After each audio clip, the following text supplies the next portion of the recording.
নমস্কার, কেমন আছেন সবাই? আরও একটা নতুন ভিডিওতে সবাইকে স্বাগত জানাই।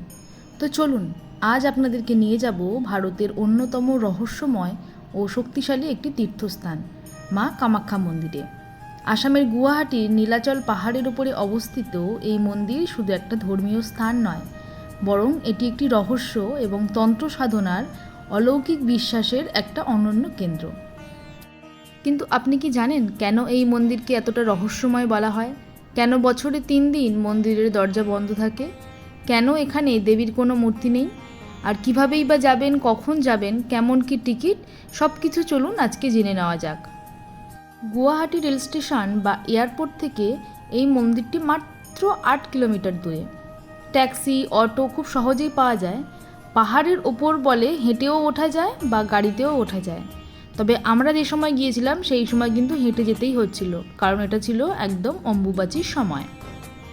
পুরাণ অনুযায়ী দেবী সতী যখন তার পিতা দক্ষের যজ্ঞে আত্মাহুতি দিয়েছিল এবং শোকাহত শিব তার সেই সতীর দেহ কাঁধে নিয়ে তাণ্ডব নৃত্য শুরু করেন, তখন ভগবান বিষ্ণু সুদর্শন চক্রের সাহায্যে সতীর দেহকে 51টি অংশে খণ্ডন করেন এবং বিশ্বাস করা হয় সতীর যে যোনি অংশ সেটা এই নীলাচল পাহাড়েই পতিত হয়েছিল এবং সেই স্থানেই আজ কামাখ্যা মন্দির শক্তিপীঠ হিসাবে প্রতিষ্ঠিত।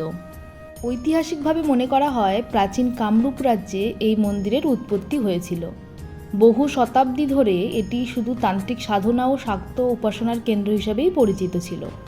তবে 16শো শতাব্দীতে আক্রমণের ফলে প্রাচীন মন্দিরটি অনেকটাই ক্ষতিগ্রস্ত হয়। পরে নরনারায়ণ এবং তার ভাই চিলারায় মন্দিরটা পুনর্নির্মাণ করেন। বর্তমানে মন্দিরের মূল কাঠামো সেই পুনর্নির্মাণেরই ফল। ভারতের অধিকাংশ মন্দিরে দেবদেবীর মূর্তি দেখা যায়, কিন্তু এই কামাখ্যা মন্দিরে কোনো মূর্তি নেই। মন্দিরের গর্ভগৃহে রয়েছে একটি প্রাকৃতিক পাথরের ফাটল, যা দেবীর যোনিরূপে পূজিত হয়। এই পবিত্র স্থানে একটি ঝর্ণার জল সারা বছর প্রবাহিত হয়। ভক্তরা বিশ্বাস করেন এখানেই দেবীর শক্তি সর্বদা বিরাজমান। প্রতি বছর জুন মাসে এখানে বিখ্যাত সেই অম্বুবাচী মেলাটি অনুষ্ঠিত হয়। এই সময়ে দেবীর বার্ষিক যে ঋতুচক্র পালিত হয় বলে বিশ্বাস করা হয়। 3 দিন মন্দির বন্ধ থাকে এবং পরে পুনরায় দর্শনার্থীদের জন্য খুলে দেওয়া হয়। এই মেলায় কিন্তু দেশ বিদেশ থেকে লক্ষাধিক ভক্ত সমবেত হন। 3 দিন পর মন্দির খোলার পরে এই সময়ে যে লাল কাপড় বিতরণ করা হয় তা কিন্তু অত্যন্ত পবিত্র বলেও মনে করা হয়। তবে লোকমত অনুসারে যখন মা ঋতুবতী হয় তখন নাকি পাশের ব্রহ্মপুত্র নদ রক্তে লাল হয়ে যায়। এটার কতটা বৈজ্ঞানিক ভিত্তি আছে আমি জানি না, তবে লোক অনুসারে বা লোককথা অনুসারে এটা কিন্তু প্রচলিত। এমনকি কামাখ্যা মন্দিরকে ভারতের তন্ত্র সাধনার রাজধানীও বলা হয়। অনেক সাধক, তান্ত্রিক এবং অঘরী এখানে এসে সাধনা করেন। বিশেষ করে এই অম্বুবাচী মেলার সময় বহু তান্ত্রিক আসেন এখানে সমবেত হয়। আবার লোকবিশ্বাস অনুযায়ী এখানে সাধনা করলে বিশেষ এক আধ্যাত্মিক শক্তি লাভ করা যায়। যদিও এসব বিশ্বাসের বৈজ্ঞানিক প্রমাণ নেই, তবুও শতাব্দীর পর শতাব্দী ধরে এই ঐতিহ্যই চলে আসছে। ওই যে বলছিলাম, মন্দিরের গর্ভগৃহে থাকা পাথরের ফাটল থেকে সারা বছর জল বের হয়। সবচেয়ে আশ্চর্যের বিষয় হলো এই জল কখনো সম্পূর্ণ শুকিয়ে যায় না। ভক্তদের বিশ্বাস এটি দেবীর আশীর্বাদের প্রতীক এবং এই জল অত্যন্ত পবিত্র। তাই আপনি যখন গর্ভগৃহে যাবেন আপনি অবশ্যই কিন্তু ওই জলটা সংগ্রহ করতে পারেন। আমরা গিয়েছিলাম অম্বুবাচীর সময়, একটু দুপুর নাগাদই গিয়েছিলাম যাতে আমাদের খুব বেশি লাইন না দিতে হয়, কিন্তু প্রচুর ভিড় ছিল, মানে পা রাখার মতন জায়গা ছিল না। আর আমরা একদম জেনারেল লাইনই কেটেছিলাম। এই মন্দিরে পুজো দেওয়ার জন্য আপনাকে দুটো ব্যবস্থা আছে, একটা হচ্ছে ভিআইপি লাইন, একটা হচ্ছে জেনারেল লাইন। তবে জেনারেল লাইনে পুজো দিতে গেলে অনেকটাই সকাল থেকে আপনাকে আসতে হবে। ভিআইপিতে তেমন কোনো ব্যাপার নেই, আপনি যখন যেমন যাবেন তেমন পে করবেন, তবে সব জায়গাতেই কিন্তু কিছুটা হলেও সময় লাগছে। এমনকি এই মন্দিরে না এখনও পর্যন্ত বলির ব্যবস্থা আছে। তবে অনেকেই যারা মানত করে যান তারা তো বলি দেয়, কিন্তু অনেকেই আবার দেখলাম মানত হিসাবে তারা পায়রাকে ছেড়ে দেয়। অনেকে নারকেল ফাটিয়ে সেই জলকে মায়ের উদ্দেশ্যে দিয়ে দেয়।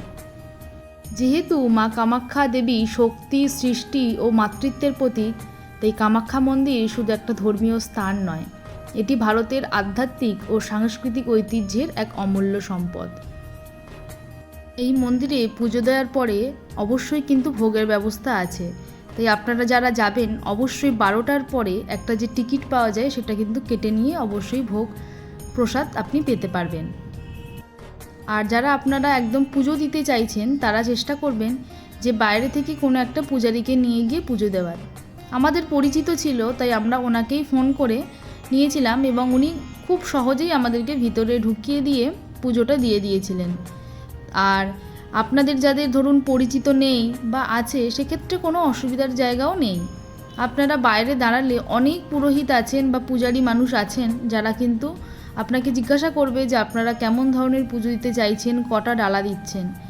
শুধু এখানে কামাখ্যা মন্দির নয়, আশেপাশে দেখলাম বিভিন্ন ধরনের মন্দির আছে, একটা শিব ঠাকুরের মন্দিরও আছে, আরও বিভিন্ন ধরনের ওপরে গেলেও মন্দির আছে। তবে আমরা যেহেতু দুপুরবেলা গিয়েছিলাম আর এই এত রোদে আমরা আর বেশি ঘুরিনি, আমরা মোটামুটি মা কামাখ্যাকে দর্শন করেই আমরা খুব তাড়াতাড়ি চলে এসেছিলাম। তবে অবশ্যই আপনারা যারা যাচ্ছেন নর্মাল সময়ে বা ধরুন অম্বুবাচীর সময়ে হাতে কিন্তু সময় নিয়ে যাবেন। ওই অম্বুবাচীর 3টে দিন ছাড়া সারা বছরই প্রায় মন্দির খোলা থাকে। আর মোটামুটি গেলে একটা মন্দিরে যদি আপনার ভাগ্য ভালো থাকে তো সেক্ষেত্রে খুব কম সময় হবে, না হলে মিনিমাম 4-5 ঘন্টা কিন্তু হাতে সময় নিয়ে আপনাকে যেতেই হবে।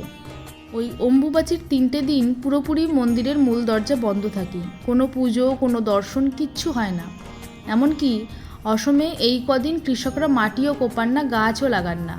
বলা হয় মা কামাখ্যা মাটিরই তো অংশ, আসলে প্রত্যেকটা মেয়েরই কিন্তু মাতৃশক্তির বা সৃষ্টির একটা উৎস। তাই এই কামাখ্যাতে সৃষ্টিকে পুজো করা হয়। কামাখ্যা মন্দিরের এই যে স্থাপত্য না, উত্তর ভারতীয় ও স্থানীয় যে অসমীয়া শৈলীর কিন্তু একটা অনন্য সংমিশ্রণ। বিশেষ করে এই যে মৌচাক আকৃতির গম্বুজ, এটা কিন্তু বিশেষভাবে আকর্ষণীয়। ছোটবেলায় যখন বইয়ের পাতাতে দেখতাম যে আসামের বিখ্যাত মন্দির কামাখ্যা মন্দির, এই গম্বুজ আকৃতির মন্দিরটির কিন্তু ছবি থাকতো। সেটি যখন আজকে চোখের সামনে, একটা অসম্ভব ভালো লাগা কাজ করে। আর মনে তো এক ধরনের ভক্তি কাজ করে, মানে ওখানে গেলে না পুরো শান্তি মিলবে আপনার। এত দুঃখ কষ্ট জীবনে এইখানে আসলেই মনে হয় সমস্ত কিছু থেকে মুক্তি। আর আজকের ভিড়টা দেখেছেন কি প্রচণ্ড লাইন পড়েছে, এটা হচ্ছে বাইরের দিকের, তাহলে ভিতরের দিকটাও ভাবুন, আজকে অসম্ভব লাইন ছিল। আর মন্দিরে গেলে অবশ্যই আরও একটা বিষয় থেকে একটু সাবধানে থাকবেন। আশেপাশে প্রচুর মানুষ সাধনা করছেন তাদের নিজেদের মতন। কেউ যদি আপনাকে ধরে কিছু বলে বা কিছু ভয় দেখায়, সেইটা থেকে একটু চেষ্টা করবেন বিরত থাকার, কারণ আমার সাথে হয়েছে, তো সেই জিনিসটা আমি চেষ্টা করেছি অ্যাভয়েড করার। এটা তো অ্যাকচুয়ালি মানুষের মনে একটা বিরূপ প্রতিক্রিয়া সৃষ্টি করে। তো মন্দিরে গিয়ে মাকে ভক্তিভরে ডাকুন, দেখবেন সবটাই ঠিক থাকবে। তবে সব মিলিয়ে এই কামাখ্যা মন্দিরের রহস্য কিন্তু পরতে পরতে, যতই আজকাল আমরা এই বৈজ্ঞানিক যুগে চলে আসি না কেন, সেই ঐতিহাসিক কিন্তু যে সূচনাটা কিন্তু আজও রয়ে গেছে। তাই যতই চেষ্টা করি না কেন আমরা এটাকে পিছনে ফেলার, সেই কিন্তু আমাদেরকে এটাকে ধরেই এগোতে হবে। তো চলুন আজকে আমরা বাড়ি ফিরি। আর আসামে আসলে অবশ্যই একবার মা কামাখ্যার মন্দির দর্শন করবেন। সবাই ভালো থাকবেন, সুস্থ থাকবেন, সাবধানে থাকবেন। আর আমার এই ভিডিওটা কেমন লাগলো অবশ্যই কমেন্ট করে জানাবেন।